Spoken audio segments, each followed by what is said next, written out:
Senior year is supposed to mean something, right? For me, it didn't mean dick all. Just another day on my calendar. I got a job at a family restaurant that we all grew up eating at. Burgers, breakfast all day. You know the spot because your hometown, I'm sure, has one too. I ended up working full time. My parents didn't push for anything more than that. They figured I'd move on eventually, and I think I honestly figured the same. Most of the days would look the same: sleep, video games, work, repeat. I wasn't miserable doing this, I just didn't feel much of anything. I told myself it's temporary. Eventually I will do more. The weed came with the job. Almost everybody there smoked: servers, cooks, bussers, people I'd grown up with, a few years older than me. On breaks, we'd slip behind the building near the dumpsters, where the smell pretty much covered everything. Somebody would keep watch and somebody would light up. It was my portal into substance use, and it was some of the best fun of my life. The first time I hesitated, my hands shook a little when I took the pipe. Jenny laughed at me, told me to relax, so I did. After that, work just wasn't easier. It was a blast. Time flew by. Nothing could get under my skin. I started looking forward to the dumpster breaks more than the end of my shift. One of the cooks sold weed on the side. Everybody knew. It's where most of us got our supply from. You wanted an eighth or a quarter, just asked him and brought cash. And for a while, that's exactly how it stayed. Nice and easy and familiar. My dudes. That's the part that I didn't get into yet. How thin that sense of safety really was, and how fast it can actually disappear. The cook's name was Ryan.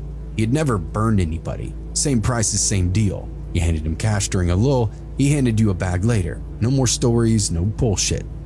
So when I asked him for weed that night and he shook his head, it threw me. I didn't re-up. I'm totally dry this week. That annoyed me. I was new to smoking but didn't want to be cut off. It felt right away, this low buzz of frustration teetering on some kind of crash out. Jenny noticed I was off and asked me what was going on. I told her. She thought for a second, then unlocked her phone. There's a guy I've used before. It's not my regular guy, but more like my brother's friend. She paused for just a beat. He cool? I asked. Yeah, just you be cool. She sent me the number, no name. I texted it near the end of my shift. No response after that. I checked my phone over and over, desperately. Finally, I get a text saying, "What you need?" I told him. Said I'd pay $60 for an eighth. Just put my cards on the table.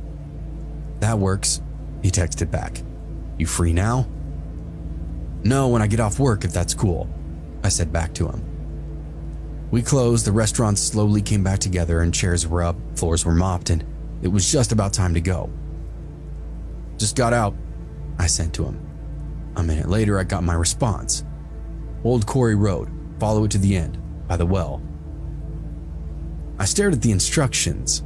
The road was miles out of town, no lights, no houses, just dirt and trees out there. What the fuck is this? I told myself it's a safety thing, right? First time deal with a complete stranger, but whatever. So I texted back, on my way. That road narrowed on the way out of town. Pavement soon disappeared, and I listened to Hollywood Undead or some lame shit on the cruise out, smoking roaches that I'd saved up in my ashtray. My headlights didn't pick up anything on any direction. At the end of the road, there was this old well framed with some cinder blocks. I parked and killed the engine. Everything around me was dark and silent. I checked my phone. No signal, no messages. So I just waited. The stars were bright and I lost myself in them, with that faint buzz of high starting to just get behind my eyes.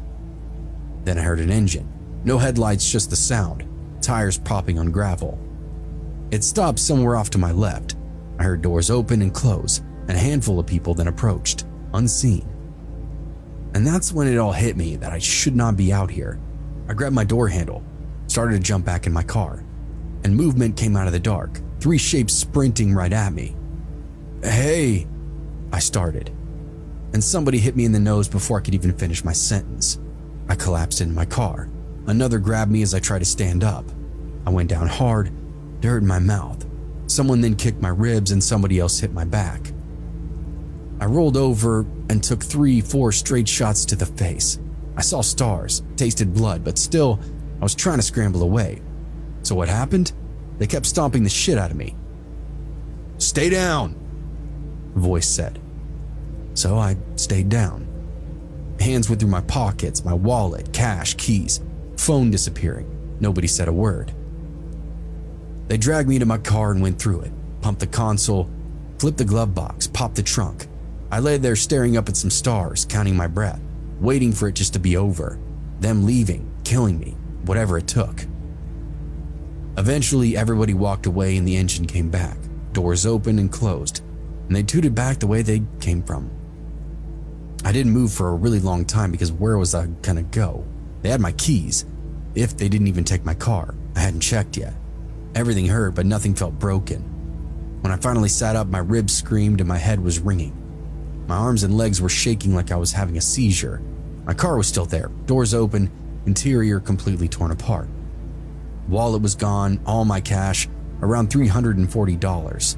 My phone, my Nintendo DS, and that part straight pissed me off. I saw my situation and just kind of curled up and started crying. When I was finally done moaning, I drove home, sticking to the back roads. I didn't turn on the radio. Every set of headlights behind me was making me tense up. Was afraid they were following me. Came back to finish the job, but nobody ever cruised up on me. My parents were asleep when I got home and I didn't wake them. I cleaned the dirt off my face, rinsed my mouth and went to bed, nervous I might have a concussion. The next day at work, Emily asked what happened and I told her I got jumped and didn't get into the details. Who were they? I asked her. She hesitated before saying, I don't really know. They're friends of my brother or people he knows. I've only bought from them a couple of times. That's all she had to offer me. I thought about calling the cops and ended up deciding against it. I didn't feel like explaining why I was out there or what I was doing. There was nothing I could point to anyway, nothing legal anyway. So I just took the hit, picked up a few extra shifts and stayed quiet about it. I didn't buy from anybody new after that and just stuck to Ryan. Decided not to be so desperate to smoke. The bruises faded, but my ego was bruised for a long time after that. I thought about those assholes every day for years and years. Nothing supernatural happened out there, no mystery to solve. Just a really bad decision on my part and, of course, people who were ready to take full advantage of it.